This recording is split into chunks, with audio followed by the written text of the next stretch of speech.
C'est le moment de retrouver avec grand plaisir notre panel de journalistes en cette rentrée parlementaire. Catherine Lévesque, Joël Denis Bellavance et Émilie Bergeron. Bonsoir à vous trois. Bonsoir.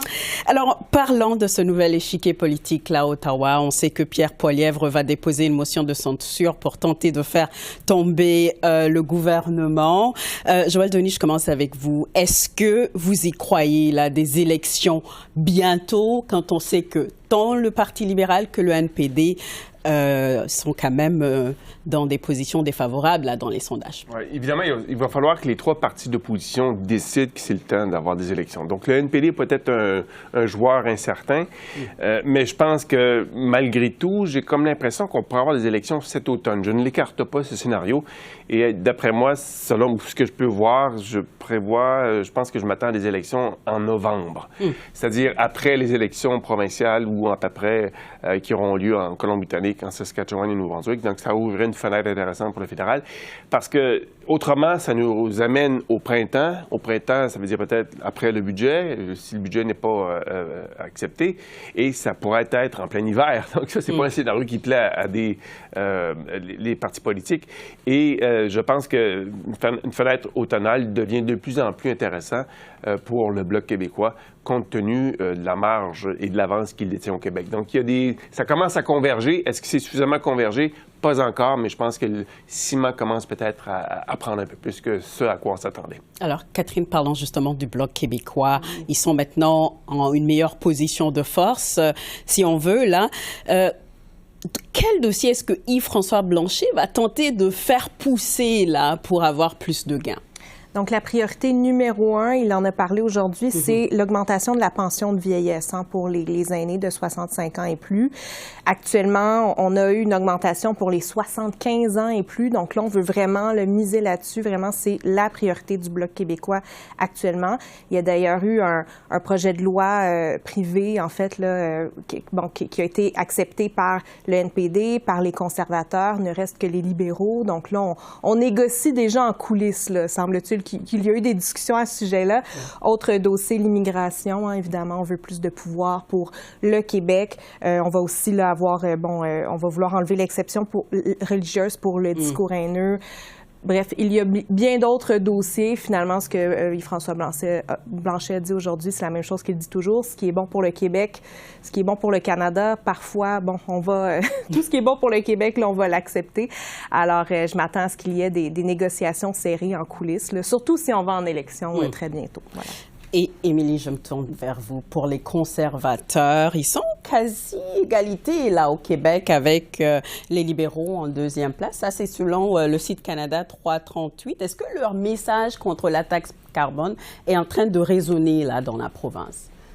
Moi, je pense pas que c'est sur ce point-là là, qu'ils pourraient faire des gains au Québec parce que les questions environnementales, pour les conservateurs, ça a toujours été un talon d'Achille. En tout cas, depuis un certain temps, ça en est un. Je pense, par contre, que les Québécois peuvent être à l'écoute parce que beaucoup ont envie de changement. Et M. Poilievre, ils peuvent écouter juste la façon dont il s'exprime, son ton tranchant. Ils peuvent se dire, ah ben lui, c'est quelqu'un qui fait ce qu'il dit. C'est quelqu'un qui va vraiment... et tout son message sur le coût de la vie. Donc, ça peut venir chercher des Québécois. Par contre, là, c'est vraiment pas terminé le travail des conservateurs au Québec. Ils vont devoir ramer encore pendant longtemps pour faire des gains significatifs aux prochaines élections. C'est vraiment pas gagné d'avance pour eux. Pas gagné d'avance pour les conservateurs. Joël Denis, parlons du NPD. Comment est-ce que vous expliquez ce volte-face là de Jagmeet Singh sur la taxe carbone? Moi, je pense que c'est en réaction à la stratégie de Pierre Poilievre qui a vraiment mis beaucoup l'accent là-dessus et attaqué le NPD comme quoi il était aussi responsable ou coupable que le gouvernement libéral de la hausse du coût de la vie et de la taxe sur le carbone. La taxe sur le carbone est très, comment dirais-je, détestée dans le reste du pays, pas au Québec, mais dans le reste du pays. Et c'est devenu un symbole de la hausse du coût de la vie parce que Pierre Poilievre avait été efficace dans son message de dire que ça expliquait beaucoup la hausse du coût de la vie en disant que si on augmente l'essence pour le camion qui transporte la bouffe, bien, ça va coûter plus cher pour quand on vend la bouffe dans les épiceries. Et donc, tout ça, je pense, percole et ça force le NPD dans ces derniers retranchements. En plus, les conservateurs courtisent les syndicats. Alors là, le Parti conservateur se trouve à bouffer royalement dans la talle du NPD, et ça fait en sorte que le NPD est sur la défensive, et ça paraît parce que ça a eu l'air un peu d'improvisation de la part du NPD de faire cette volte-face sur la taxe sur le carbone. Catherine, j'aimerais beaucoup vous parler des élections partielles dans la salle Émard-Verdun au Québec et Elmwood Transcona, là au Manitoba. Évidemment, ça va être ce soir. Qu'est-ce que vous pensez qu'une défaite dans ces deux circonscriptions-là pourrait signifier pour à la fois Trudeau et Singh? Je pense que, commençons par Montréal. En fait, oui. Moi, je pense que Trudeau a le plus à perdre, franchement, à Montréal, parce que c'est un siège qui est traditionnellement libéral. Il ne l'a pas toujours été, mais vraiment, là, il s'attendait à ce que ce soit plus facile, je crois, que ce l'est actuellement. Je sais que le NPD aussi fait campagne aussi beaucoup à Montréal, mais ce qu'on n'a pas vu venir, je pense que c'est le Bloc québécois, hein, qui quand même là, performe assez bien. Parce que le message du candidat à Verdun, c'est de dire, essayez-moi pour une année. Si vous m'aimez pas, vous pouvez me renvoyer dans un an, d'ici un an. Donc, ça semble interpeller pas mal d'électeurs. Alors, franchement, si les libéraux perdent dans ce comté-là, je pense que vraiment, on va... toutes ces discussions autour du leadership de Trudeau, là, jusqu'à maintenant, les députés ont été assez silencieux là-dessus. Mais je pense que ça va peut-être repartir. Pour ce qui est de Winnipeg, effectivement, c'est vraiment la bataille entre les conservateurs, le NPD. Alors vraiment, si le NPD perd, et ça se pourrait que ça arrive, eh bien, ce sera vraiment un dur coup là, pour Jack Meeting. Moi, j'allais dire là-dessus sur l'élection partielle de Verdun, la Salle-Émard, si les libéraux la perdent au profit d'un parti souverainiste, ça va aussi affaiblir le Parti libéral ailleurs, en Ontario, parce que c'est vu comme étant un parti souverainiste qui arrache une circonscription fédéraliste, un parti qui est vu comme étant le meilleur protecteur de l'unité nationale. Donc, si cette perception n'est pas considérée en Ontario, l'effet domino, c'est que le Parti libéral pourrait encore perdre davantage de sièges en Ontario parce qu'il n'est plus perçu comme étant le gardien de l'unité nationale. Et ça, c'est important pour les Ontariens, notamment les électeurs ontariens, voient toujours ça comme un phénomène très important.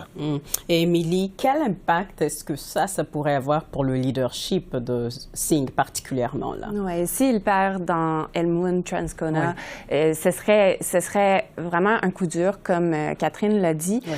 Monsieur Singh a beau dire je serai le chef pour les prochaines élections, peu importe le résultat, ça va quand même l'affaiblir si c'est ça qui se produit. Comment il va pouvoir convaincre son propre caucus, mais aussi les électeurs que il est la personne qui représente le changement, il est la personne qui peut remplacer M. Trudeau aux prochaines élections, s'il déjà il a perdu des plumes dans une partielle. Donc, il va devoir, ça va être plus ardu, plus complexe pour lui. Et il faut se rappeler quand même que le timing avec lequel il a annoncé qu'il déchirait l'entente avec les libéraux.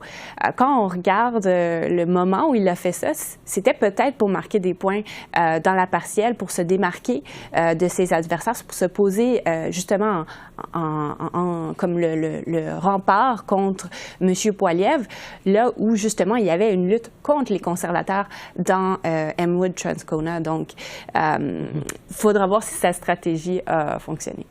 Alors, on n'a pas beaucoup de temps, mais clairement un échiquier politique difficile à prédire en ce moment. Qu'est-ce que vous allez observer très rapidement là pendant cette session? Je commence avec vous, Émilie. Le changement de ton. On a eu peut-être un aperçu aujourd'hui. Il faudra voir si ça va se maintenir. Là, on a entendu Karina Gould ce matin lancer un peu jeter un peu la première pierre en disant que M. Poilievre est un fraudeur.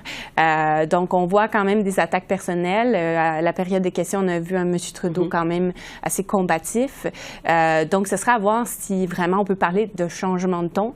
Est-ce qu'il y a une nouvelle stratégie? Parce que quand même, il y avait ce désir-là au caucus, quand les libéraux se sont réunis à Nanaimo la semaine dernière, d'arriver avec quand même du nouveau, puis un nouveau ton, un nouveau message aux Canadiens. Excellent. Joël Denis. Le gouvernement Trudeau entre dans une phase de survie, il est en mode survie, et je vais surveiller quand le gouvernement Trudeau va accorder la première journée d'opposition au Parti conservateur ou le Parti conservateur promet de déposer une motion de censure pour défaire le gouvernement. Donc, d'ici 2 semaines, je m'attends à ce que ce soit fait. C'est tout le temps qu'on a. Joël Denis-Bellavance, Catherine Lévesque, Émilie Bergeron, merci énormément et à la semaine prochaine. Merci. Merci à vous.